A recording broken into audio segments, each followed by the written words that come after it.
اور مسجد کے وضو خانے کی ٹانکی میں لے جا کر پانی ڈال دیتے تھے، جس سے نمازیوں کے لیے وضو کرنے میں آسانی ہو جاتی تھی۔ امام صاحب نے الگ الگ بچوں کو الگ الگ دن کی ذمہ داری دی رکھی تھی۔ ایک دن امام صاحب نے معراج الدین کو آواز دے کر کہا، بیٹا معراج الدین، آج تم کنویں سے پانی بھر کر وضو خانے کی ٹانکی میں ڈال دو۔ معراج الدین نے فوراً کہا، جی حضرت، اور وہ اپنی جگہ سے اٹھ کر کنویں کے پاس چلا گیا۔ کچھ دیر کے بعد معراج الدین واپس آیا اور نیم کے پیڑ کے نیچے بیٹھ کر اپنا سبق دوبارہ یاد کرنے لگا۔ امام صاحب کی نظر معراج الدین پر پڑی۔ امام صاحب نے آواز دے کر کہا، بیٹا معراج الدین، میں نے تم سے وضو خانے کی ٹانکی میں پانی بھرنے کے لیے کہا تھا، تم نے آخر وہ کیوں نہیں کیا؟ اس پر معراج الدین نے کہا، حضرت، میں نے پانی بھر دیا ہے۔ جب امام صاحب نے یہ سنا تو بڑا تعجب ہوا۔ امام صاحب نے 2 بچوں کو بھیجا اور کہا، جاؤ دیکھ کر آؤ پانی بھرا کہ نہیں۔ بچے گئے اور واپس آ کر بتایا کہ وضو خانے کی ٹانکی میں پانی بھر گیا ہے۔ امام صاحب کو بڑا تعجب ہوا کہ بچے جب جاتے ہیں کنویں سے پانی نکال کر وضو خانے کی ٹانکی میں بھرنے کے لیے تو انہیں کافی وقت لگ جاتا ہے، لیکن آخر معراج الدین نے اتنی جلدی میں پانی کیسے بھر دیا؟ امام صاحب نے معراج الدین کو آزمانے کے لیے 2 دن کے بعد پھر اس سے کہا کہ معراج الدین، آج کنویں سے پانی بھر کر وضو خانے کی ٹانکی میں تم ڈال دو۔ معراج الدین اپنی جگہ سے اٹھا، کنویں پر گیا اور تھوڑی دیر کے بعد پلٹ کر واپس آیا اور اپنا سبق یاد کرنے لگا۔ امام صاحب نے معراج الدین کو جاتا اور آتا دیکھا۔ امام صاحب کو بڑا تعجب ہوا۔ امام صاحب نے معراج الدین سے کہا، بیٹا معراج الدین، باقی بچے جب جاتے ہیں کنویں سے پانی نکالنے تو انہیں اس کام میں کافی وقت لگ جاتا ہے، لیکن تم بہت تیزی کے ساتھ یہ کام کر لیتے ہو، آخر بھلا یہ کیسے؟ اس پر معراج الدین نے مسکراتے ہوئے کہا، حضرت، دراصل مجھے کنویں سے پانی نکالنے کی بہت پہلے سے پریکٹس ہے اور اسی وجہ سے میں بہت تیزی کے ساتھ پانی نکال لیتا ہوں۔ امام صاحب کو اس کی بات پر بڑی حیرت ہوئی، لیکن امام صاحب نے اس موقع پر کوئی جواب نہ دیا۔ اسی طرح سے معراج الدین باقی تمام بچوں میں سبق یاد کرنے میں بہت تیز تھا، یعنی جس سبق کو یاد کرنے میں باقی بچے کئی دن لگا دیتے تھے، معراج الدین چند لمحوں کے اندر اس سبق کو یاد کر کے امام صاحب کو سنا دیتا تھا۔ امام صاحب اسے 2-2 3-3 پیج کا سبق دیتے اور معراج الدین آدھے 1 گھنٹے کے اندر وہ سارا یاد کر کے امام صاحب کو سنا دیتا تھا۔ ایک دن امام صاحب جب بچوں کو عربی پڑھا رہے تھے تو گفتگو کرتے کرتے امام صاحب نے بچوں سے کہا، آج پتہ نہیں صبح سے کیوں میرا کشمیر کے سیب کو کھانے کو بہت جی چاہ رہا ہے۔ میں نے بہت پہلے ایک مرتبہ کشمیر کا سیب کھایا تھا۔ کشمیر کا سیب بھلا اس گاؤں دیہات میں کہاں ملے گا، اور اس وقت تو سیب کا موسم بھی نہیں ہے۔ کشمیر کے سیب دیکھنے میں بھی بڑے خوبصورت ہوتے ہیں اور کھانے میں بہت میٹھے ہیں۔ تم میں سے کسی نے شاید آج تک کشمیر کا سیب نہ کھایا ہو۔ اس طرح سے امام صاحب بچوں کو پڑھاتے پڑھاتے کشمیر کے سیب کا تذکرہ کرتے ہیں۔ جب درسگاہ ختم ہوئی، تمام بچے اٹھ کر اپنے اپنے گھر چلے گئے۔ امام صاحب بھی وہاں سے اٹھے اور کچھ دیر آرام کرنے کے ارادے سے اپنے کمرے میں داخل ہوئے۔ امام صاحب جب کمرے میں داخل ہوئے تو آپ کی حیرت کی انتہا نہ رہی۔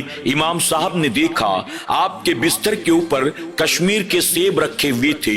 جیسے ہی امام صاحب کی نظر پڑی، امام صاحب حیران رہ گئے۔ آپ نے ان سیبوں کو اٹھایا۔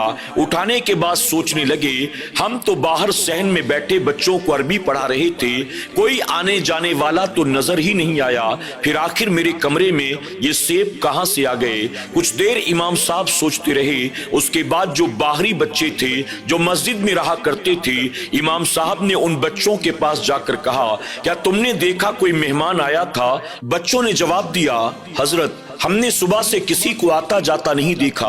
امام صاحب نے کہا، میں بھی تو یہیں پر تھا، میں نے بھی صبح سے کسی کو آتا جاتا نہیں دیکھا، پھر پتہ نہیں میرے کمرے میں یہ کشمیر کے سیب کون رکھ کر گیا ہوگا۔ بہرحال بات آئی گئی ہو گئی، چونکہ سیب کافی تھے، امام صاحب نے خود بھی جی بھر کے کھایا اور وہاں موجود تمام بچوں کو بھی کھانے کے لیے دیا۔ امام صاحب نے معراج الدین کو بھی سیب دیا، لیکن معراج الدین نے سیب کھانے سے انکار کر دیا۔ چند دنوں کے بعد امام صاحب کو کہیں سے دعوت آئی تھی۔